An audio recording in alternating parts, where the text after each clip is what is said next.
Assalamualaikum dan salam sejahtera. Utama TVS 11 Mac 2021 bersama saya Gaizari Afindi dan rakan penyampai. Dan saya Akmal Saleh, ini antara paparan utama malam ini. Persatuan Sarawak Crocodile Hunters mengesahkan tiada sebarang anggota badan atau cebisan rangka manusia ditemui di dalam perut buaya yang ditangkap di Sungai Batang, Semarahan pada Rabu. Ketua Persatuan itu, Wan Mazlan Wan Mazian, pada mulanya mereka menyangka reptilia gegasi itu berkemungkinan merupakan haiwan yang membaham 2 orang penduduk Samarahan. Bagaimanapun, selepas bedah siasat dijalankan, hanya bangkai seekor biawak sahaja yang ditemui di dalam perut buaya tersebut. Persatuan ini ditubuhkan susulan kebimbangan penduduk akan berlakunya insiden serangan reptilia itu. Antara kes serangan buaya yang meragut nyawa termasuklah mangsa yang dikenali sebagai Azhar 29 pada 12 Januari yang mayatnya ditemui dalam keadaan tidak sempurna pada 14 Januari. Difahamkan anggota persatuan itu telah memasang umpan sekitar jam 5 pagi Rabu dan berjaya menangkap buaya tersebut sekitar jam 12 tengah hari. Buaya ini katanya merupakan buaya ke-11 dan yang terbesar pernah ditangkap mereka. Pejabat Pelancongan dan Perdagangan Sarawak di Singapura, Statos, memberi kelebihan kepada Sarawak untuk memasarkan dan menjual produk-produk tempatan. Mesti ramai yang tidak tahu, ini juga dijangka akan menyerlahkan lagi identiti Sarawak sebagai rakan dagang pada tahap yang lebih tinggi. Dengan penubuhan status, perdagangan sumber tenaga asli serta hasil pertanian negeri terus diperkasa. Ketua Pegawai Eksekutif Status Chiu Chang Guan berkata penubuhan ini adalah titik permulaan bagi Sarawak. To reach out the world through this setup in terms of trade, investment and tourism. Of course, Singapore is just the stepping stone. It's not only just for Singapore, it's also for other part of the world. Depends on the products as well. Singapura merupakan antara rakan dagang terbesar Sarawak. Menurut Chiu, visi 2030 Singapura adalah 30% menghasilkan produk makanan sendiri. Bagaimanapun, 70% adalah produk makanan import. So Sarawak has one very important opportunity is work together, collaborate with Singapore and offer them some joint venture or investment opportunity in terms of agriculture. We have plenty of land, correct? So we can joint venture with Singapore. Kata Chiu lagi adalah penting untuk pengeksport dan perusahaan kecil Sarawak yang berpotensi membuat kemunculan mereka di Singapura. Tambahnya, ini termasuk dengan jenama yang baik, pembungkusan menarik, produk profesional dan berkualiti tinggi serta produk yang disahkan. Pengeksport Sarawak boleh memanfaatkan skim bantuan promosi PAS daripada Status. Ini bagi mendapatkan bantuan kewangan sebanyak $10,000 Singapura setahun. There are so many things from Sarawak that have not yet been promoted. So I believe there's a lot of chances, opportunity for SME in Sarawak to think that this is a good opportunity that can work together with Status and bring the product out. Untuk memohon geran PAS, pemohon boleh log masuk ke www.status.com.sg/trade. Apa yang menarik, Chiu berkata produk Sarawak yang paling popular di Singapura adalah pes laksa Sarawak. Dan permintaan produk Sarawak yang paling tinggi di Singapura adalah belacan. We are still looking for things like this. Belacan. But we still need some company produce good belacan from Sarawak, nice packaging, with labeling, and then talk about stories. This is not a right packaging, but we need more products, but can talk to us about how to package it into the right products for the Singapore market. But I'm missing Sarawak belacan also. Wow, belacan juga dah sampai ke Singapura. Baik, seterusnya Sarawak berada di tangga teratas dalam negara dari segi bilangan petugas barisan hadapan yang telah menerima vaksin COVID-19, iaitu seramai 28,194 individu. Pencapaian tersebut menunjukkan program penyelarasan dan jentera di lapangan adalah cekap dan efektif. Kejayaan Sarawak dalam pemberian suntikan vaksin COVID-19 itu mendapat pujian daripada Menteri Sains, Teknologi dan Inovasi Khairi Jamaluddin yang juga merupakan Menteri Penyelaras bersama Program Imunisasi COVID-19 Kebangsaan ketika mesyuarat menerusi Zoom pada Selasa. Mengulas mengenai program vaksinasi fasa kedua, UGA berkata ia dijangka bermula April, akan datang dan disasarkan tamat pada Ogos namun bergantung kepada bekalan vaksin dari Kuala Lumpur. Fasa ini akan lebih besar kerana melibatkan pemvaksinan kira-kira 2 juta rakyat Sarawak yang layak, merangkumi ekspatriat dan pekerja asing yang sah dan tidak sah. Mengenai pelan pemvaksinan bagi daerah bau, lebih daripada 20,000 atau 40% daripada penduduk telah mendaftar untuk menerima vaksin. Beliau turut menyarankan mereka yang belum mendaftar untuk segera mendaftar bagi memudahkan pengaturan dibuat. Sebanyak 27 permohonan bantuan pesakit buah pinggang BPBP yang diterima Jabatan Kebajikan Masyarakat Sarawak setakat Februari lalu. Menteri Kebajikan Kesejahteraan Komuniti Wanita, Keluarga dan Pembangunan Kanak-kanak, Datuk Seri Fatimah Abdullah berkata, daripada jumlah tersebut 13 permohonan telah diluluskan dengan kos sebanyak lebih RM379,000. Borang permohonan boleh didapati di Pejabat Kebajikan Masyarakat, Pejabat Residen dan Daerah serta fasiliti kesihatan kerajaan di seluruh Sarawak. Borang yang lengkap beserta dokumen sokongan harus dikembalikan kepada Pejabat Kebajikan bahagian. Sementara itu, seramai 3,665 pesakit yang mengalami penyakit buah pinggang direkodkan oleh Jabatan Kesihatan Negeri bagi tempoh tahun lalu. Daripada jumlah itu, seramai 3,192 pesakit menjalani rawatan hemodialisis dan 352 pesakit menjalani Continuous Ambulatory Peritoneal Dialysis CAPD.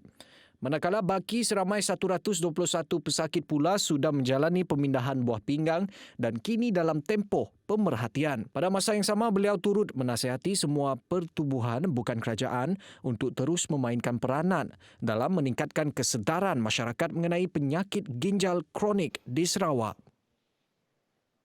Bagi meningkatkan kesedaran dan keyakinan terhadap pensijilan halal, terutamanya kepada orang awam, Kompleks Islam Sarawak atau lebih dikenali sebagai Majma Mall, kini mempunyai zon halal yang pertama diwujudkan di Pusat Membeli Belah Malaysia.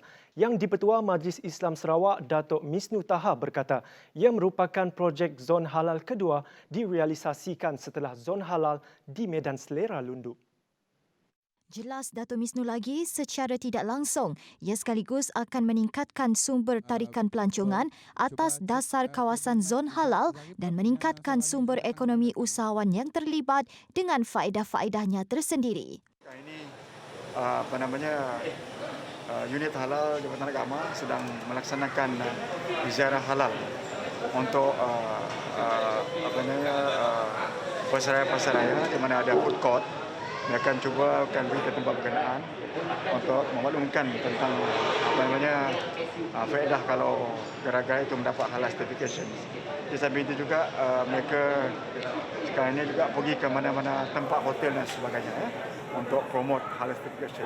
Projek Zon Halal merupakan program di bawah Pelan Strategik Jabatan Agama Islam Sarawak JAIS 2019-2023 berkaitan program Rakan Kerjasama Pintar Halal di mana ia melibatkan bahagian pengurusan halal di JAIS, Pejabat Agama Islam bahagian Kuching serta kerjasama menerusi pengurusan Kompleks Islam Sarawak, Kementerian Perdagangan dan Industri Terminal Perindustrian dan Pembangunan Perusahaan Mintret dan lain-lain lagi agensi. Tambah Datuk Misnu, zon halal ini akan diperluaskan di Sibu, Miri, Bintulu dan lain-lain lagi daerah di negeri ini dalam usaha mempromosi sijil halal. Sejak 5 tahun, Puan Siti Khadijah Kawi, 47 tahun, seorang ibu tunggal, tinggal di rumah beratapkan zinc berdindingkan kontena. Kini beliau bersama 5 orang anaknya boleh menarik nafas lega selepas memiliki rumah sendiri dengan kemudahan lengkap.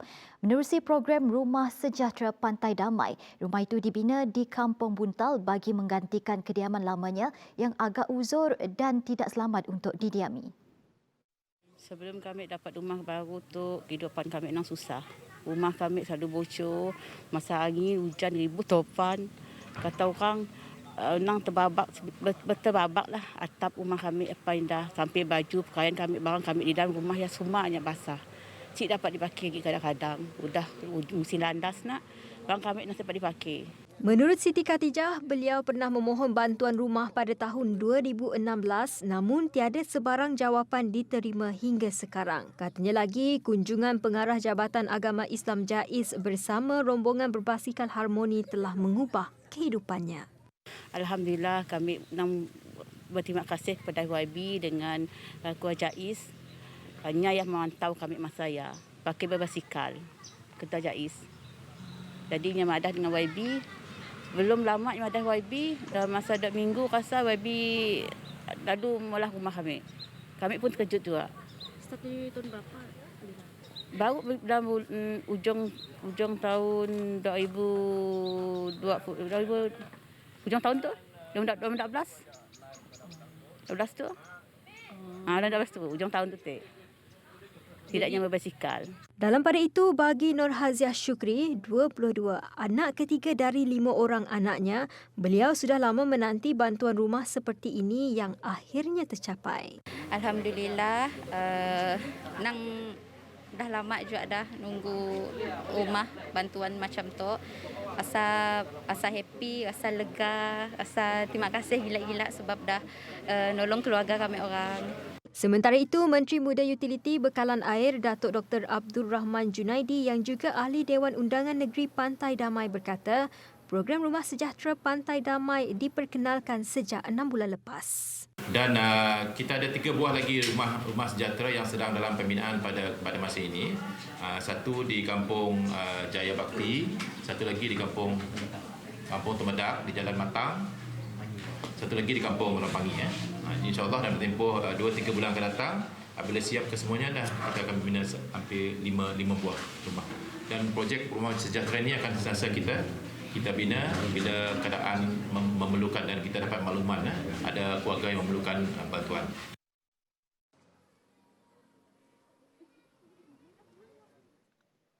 Urusan temuduga siswazah pendidikan lepasan Universiti Awam kelahiran Sabah dan Sarawak untuk pengambilan tahun 2020 akan diadakan selewat-lewatnya pada minggu ketiga April depan. Suruhanjaya Perkhidmatan Pendidikan dalam satu kenyataan berkata, hanya siswazah yang telah mendapat kelulusan senat universiti atau bergraduasi sebelum atau pada 18 Ogos 2020 sahaja yang akan dipanggil untuk urusan temuduga itu. Mahasiswa yang bergraduasi selepas tarikh tersebut akan dipertimbangkan untuk pengambilan tahun 2021 manakala kaedah temuduga akan dimaklumkan dalam masa terdekat. Calon-calon yang terlibat disarankan agar bersedia dan sentiasa melayari laman web dan platform media sosial rasmi SPP bagi mendapatkan maklumat terkini berkaitan urusan temuduga tersebut. Terima kasih kerana masih lagi setia bersama kami. Jawatan Kuasa Pengurusan Bencana Negeri Sarawak melaporkan jumlah kes baru yang telah pulih pada Khamis melebihi jumlah baru COVID-19 yang dikesan di negeri ini. Sebanyak 264 kes telah pulih dan dibenarkan discharge dari hospital berbanding 168 kes baru COVID-19 yang dikesan.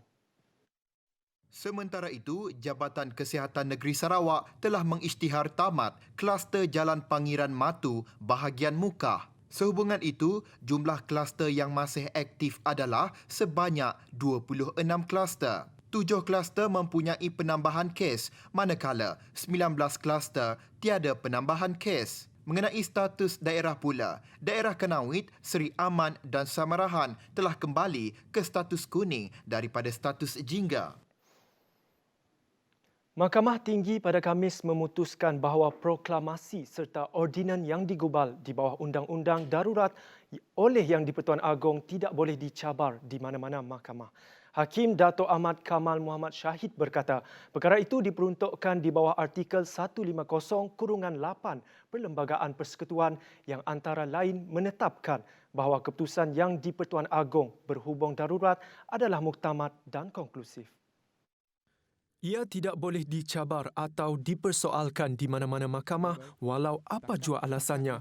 Hakim membuat ketetapan itu selepas mengetepikan permohonan semakan kehakiman yang dibawa oleh 3 wakil rakyat untuk mencabar tindakan Perdana Menteri Tan Sri Muhyiddin Yassin menasihati Yang di-Pertuan Agong untuk menangguhkan sidang Parlimen dan Dewan Undangan Negeri semasa darurat. 3 wakil rakyat itu terdiri daripada anggota Dewan Undangan Negeri Adun Simpang Jeram yang juga ahli Parlimen Pulai Datuk Seri Salahuddin Ayub, Adun Gurun yang juga ahli Parlimen Sungai Petani Datuk Johari Abdul dan Adun Tebing Tinggi Abdul Aziz Bari. Dalam permohonan itu, mereka menamakan Perdana Menteri dan juga Kerajaan Malaysia sebagai responden. Hakim Ahmad Kamal juga berpandangan bahawa permohonan ketiga-tiga pemohon untuk mencabar keputusan Yang di-Pertuan Agong mengenai proklamasi darurat tidak boleh terbuka kepada semakan kehakiman. Seterusnya, sebanyak 55 daripada 146 sistem lampu isyarat di Kuching dinaik taraf kepada sistem lampu isyarat Smart SCAT. Menteri Pengangkutan Datuk Lee Kim Shin berkata ini kerana SCAT mempunyai keupayaan menyesuaikan masa isyarat lampu hijau bagi kenderaan dalam keadaan serba boleh dan masa sebenar. Bagi setiap pusingan, pengesan pada garisan berhenti mampu mengira jumlah dan kepadatan kenderaan. Selepas menganalisis setiap data dari setiap persimpangan, sistem SCAT algorithm akan menentukan dan menetapkan masa isyarat lampu hijau paling sesuai berdasarkan kesaksamaan masa pengiraan. Lee turut memaklumkan tentang pentingnya melengkapi infrastruktur sedia ada dengan teknologi kecerdasan AI. Untuk menilai kecekapan lampu isyarat smart, kajian awal dijalankan di laluan perintis merangkumi persimpangan di Jalan Green, Jalan Tun Razak, Jalan Batu Kawah, Jalan Rock dan Jalan Song bagi menilai pengurangan masa perjalanan selepas kerja naik taraf itu. Purata masa dapat dikurangkan pada waktu puncak ialah 48% dan ini bermakna perjalanan yang mengambil masa 20 minit kini hanya mengambil 10 minit sahaja untuk sampai ke setiap destinasi. Berita baik buat rakyat yang ingin menyertai pasukan polis di Raja Malaysia. Syarat wajib lulus kredit mata pelajaran Bahasa Malaysia dalam sijil pelajaran Malaysia untuk menyertai pasukan polis di Raja Malaysia dilonggarkan bagi pengambilan khas bukan Bumi Putra. Syarat tersebut dilonggarkan untuk pengambilan bagi jawatan Constable Polis Grade YA1 lelaki dan wanita dan Constable orang asli Grade 1 YP1. Pengarah Pengurusan PDRM, Datuk Ramlidin berkata, permohonan kelonggaran syarat berkenaan telah dibuat kepada Jabatan Perkhidmatan Awam untuk sesi pengambilan tersebut bermula 18 hingga 31 Mac ini. Sebelum ini, PDRM mewajibkan sekurang-kurangnya 2 kredit dalam SPM iaitu BM dan 1 mata pelajaran lain. Tetapi, kali ini cuma 1 kredit ditetapkan iaitu mana-mana mata pelajaran. 6 tahun sekiranya beliau telah berjaya dilantik, maka perlulah mereka ini mengambil lagi mata pelajaran Bahasa Malaysia di peringkat SPM dan hendaklah mendapat kredit dalam Bahasa Malaysia tersebut dalam tempoh 6 tahun.